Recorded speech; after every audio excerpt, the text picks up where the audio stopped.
यहाँ पर आप स्क्रीन पर देख सकते हैं मेरे पास है जो कक्षा 12वीं का जो पशुपालन दुग्ध व्यवसाय मुर्गी पालन का जो अब आपका अर्धवार्षिक पेपर होने वाला है वह यह जो पेपर है मुझे मंडल की वेबसाइट पर मिला, क्योंकि मंडल की वेबसाइट पर जो पेपर अपलोड किए जाते हैं उन्हीं के आधार पर अब आपका जो अर्धवार्षिक परीक्षा का पेपर है वह तैयार किया जाता है। तो यहाँ पर आप देख सकते हैं यह जो पेपर है वह काफ़ी महत्वपूर्ण होने वाला है, क्योंकि आप YouTube पर तमाम वीडियो देखते हैं, पेपर हुआ वायरल, बाद में आप तैयारी करते हैं उन पेपरों से और बाद में होता क्या है आखिर में उसमें से एक भी प्रश्न देखने को नहीं मिलता। परंतु यह पेपर मंडल की वेबसाइट पर अपलोड किया गया था, तो मंडल की वेबसाइट पर जो पेपर अपलोड किए जाते हैं लगभग उन्हीं के आधार पर प्रश्न पत्र आपके तैयार किए जाते हैं। यदि 70 अंक का पेपर आता है तो 60 प्लस अंक का जो पेपर है इसी में से तैयार किया जा सकता है। तो पहला प्रश्न आप देख सकते हैं, पशु आहार में मुख्य रूप से कितने तत्व पाए जाते हैं। तो कितने तत्व पाए जाते हैं तो मैं आपको इसका उत्तर बताऊं कितने तत्व होते हैं। यहाँ पे जो इसका आंसर अपना होगा वो 6 तत्व अपने होंगे, 6 तत्व होंगे।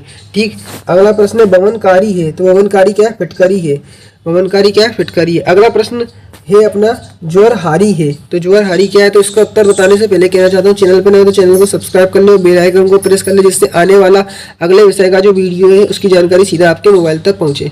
और यदि आप अन्य विषय की वीडियो देखना चाहते हैं तो डिस्क्रिप्शन बॉक्स में मैंने अन्य विषय की जो प्लेलिस्ट है उसकी लिंक दे रखी है, तो सभी वहाँ से आप 12th के जो पेपर होने वाले हैं आपके अर्धवार्षिक, वहाँ पर आप सभी विषय के पेपर की वीडियो देख सकते हैं। तो लिंक उसकी डिस्क्रिप्शन में दे रखी है। अब अगला प्रश्न है खुरपका और मुंहपका रोग का कारक है, तो क्या कारक है आपको बताना? जीवाणु, विषाणु, शैवाल, कवक। तो यहाँ पे इसका जो आंसर होने वाला है चौथे वाले का क्या हो जाएगा? विषाणु अपना हो जाएगा। ठीक, डीप लीटर प्रणाली संबंधित है, तो किससे संबंधित है? डीप लीटर प्रणाली तो किससे संबंधित है? यहाँ पे मुर्गे से संबंधित है। ठीक है, यहाँ पे अगला प्रश्न है स्थिर रिक्त स्थान की पूर्ति आपको करना है, तो पशु प्लेग का रोग कारक है, तो क्या है? विषाणु अपना हो जाएगा। इसका आंसर क्या हो जाएगा? विषाणु हो जाएगा। ठीक, अगला प्रश्न है कोलेस्ट्रोल सोबियाई से रोग होता है, तो कौन सा होता है? लंगड़ी रोग अपना होता है, लंगड़ी रोग अपना होता है, लंगड़ी रोग। ठीक, अगला प्रश्न है बेंसी लस एंथ्रेस से रोग होता है, तो किससे होता है? ये होता है एंथ्रेसिस से। किससे होता है? एंथ्रेसिस से अपना होता है। ठीक, अगला प्रश्न है गुणाकलन पत्रक का अधिकतम योग होता है, तो कितना होता है? अधिकतम योग अपना 100 अपना यहाँ पे होता है। ठीक, पशुओं के 8 स्थायी दांत खालिस्तान वर्ष निकल आते, तो 5 वर्ष में अपने निकल आते हैं, 5 वर्ष में निकल आते हैं। ठीक, बकरी का गर्भकाल कितने दिन का होता है? तो 145 से 150 दिन तक का रहता है। तो ये देख सकते हैं, ये कुछ क्वेश्चन है।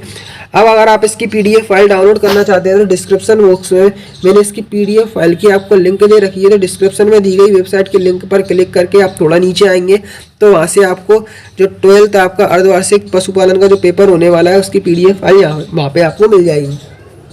तो सही जोड़ियाँ देख सकते हैं। सानेन की जो मैचिंग होगी, सानेन की मैचिंग होगी मिलेगी। ये क्या है? सानेन एक विदेशी नस्ल की बकरी है। ठीक, बरबरी बकरी की जो मैचिंग मिलेगी वो शहरी बकरी से अपनी मिल जाएगी।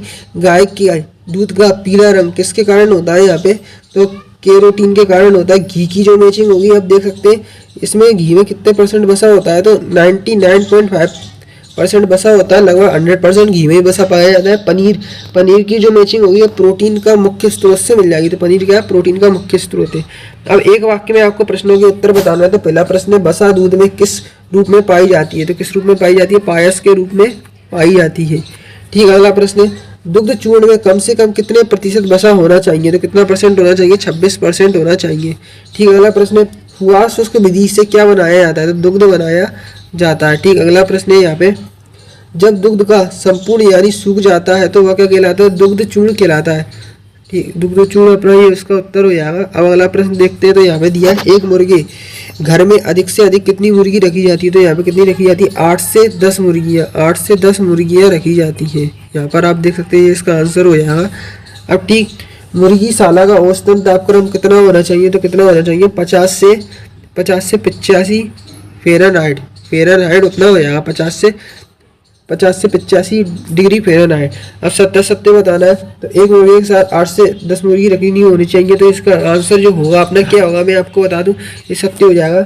कुक्कुटों के शरीर का सामान्य तापक्रम 107 डिग्री फ़ारेनहाइट होता है, तो ये सत्य हो जाएगा। सफ़ेद दस्त को BWD के नाम से जाना जाता है, तो ये अपना सत्य हो जाएगा। कुक्कुट रोग रानीखेत बीमारी जीवाणु द्वारा होता है, तो ये अपना असत्य हो जाएगा। कुक्कुटों के शरीर का सामान्य तापक्रम 160 डिग्री फ़ारेनहाइट होना चाहिए, तो ये अपना सत्य है। मुर्गियों में खूनी दस्त रोग प्रोटोजोआ द्वारा नहीं होता, तो ये अपना सत्य हो जाएगा। ठीक है, अब आपके 2 अंक वाले प्रश्न आपको पेपर में देखने को मिलने वाले हैं, तो पशुपालन के पेपर में यही प्रश्न आपको अब देखने को मिलेंगे, तो पूरी तैयारी के साथ आप इस प्रश्नों को याद कर लें। पहला प्रश्न संक्रामक रोग किसे कहते हैं। दूसरा प्रश्न पशुओं के स्वस्थ रखने के 2 प्रमुख सिद्धांत आपको बताना है।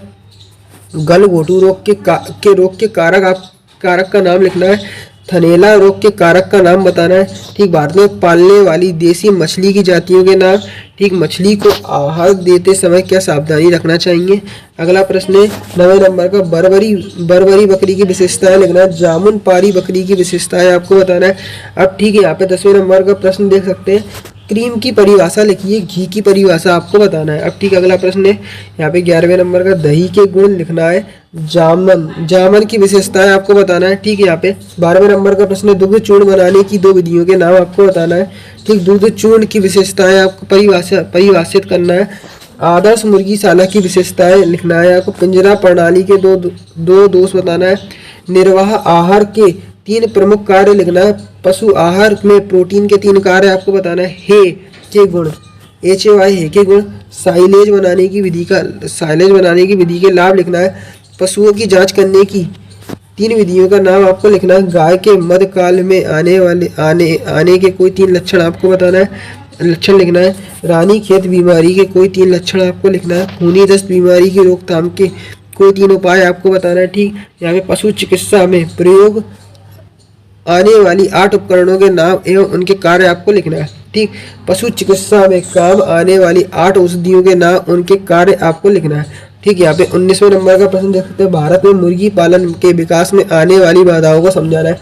कृत्रिम ब्रूडिंग क्या है, कृत्रिम विधि द्वारा ब्रूडिंग के लाभ आपको बताना है। ठीक, अगला प्रश्न देख सकते हैं 20वें नंबर का मुर्गियों में विटामिन ABCDE के और के एक कार्य आपको लिखना है। ताजे अंडे की पहचान आपको बताना है। तो यह था अपना जो आपका अर्धवार्षिक परीक्षा क्लास 12 का पशुपालन का जो पेपर होने वाला है वह। अगर आपको इसकी PDF फाइल डाउनलोड करना है, डिस्क्रिप्शन में दी गई वेबसाइट के लिंक पर क्लिक करके वहाँ से आप इसकी PDF फाइल डाउनलोड कर सकते हैं। तो आशा करते हैं कि आपको हमारा यह वीडियो पसंद आया होगा। अगर वीडियो पसंद आया तो चैनल को सब्सक्राइब कर लो, बेल आइकन को प्रेस कर लो। ठीक, मिलते हैं अपन ऐसी ही अगली वीडियो में।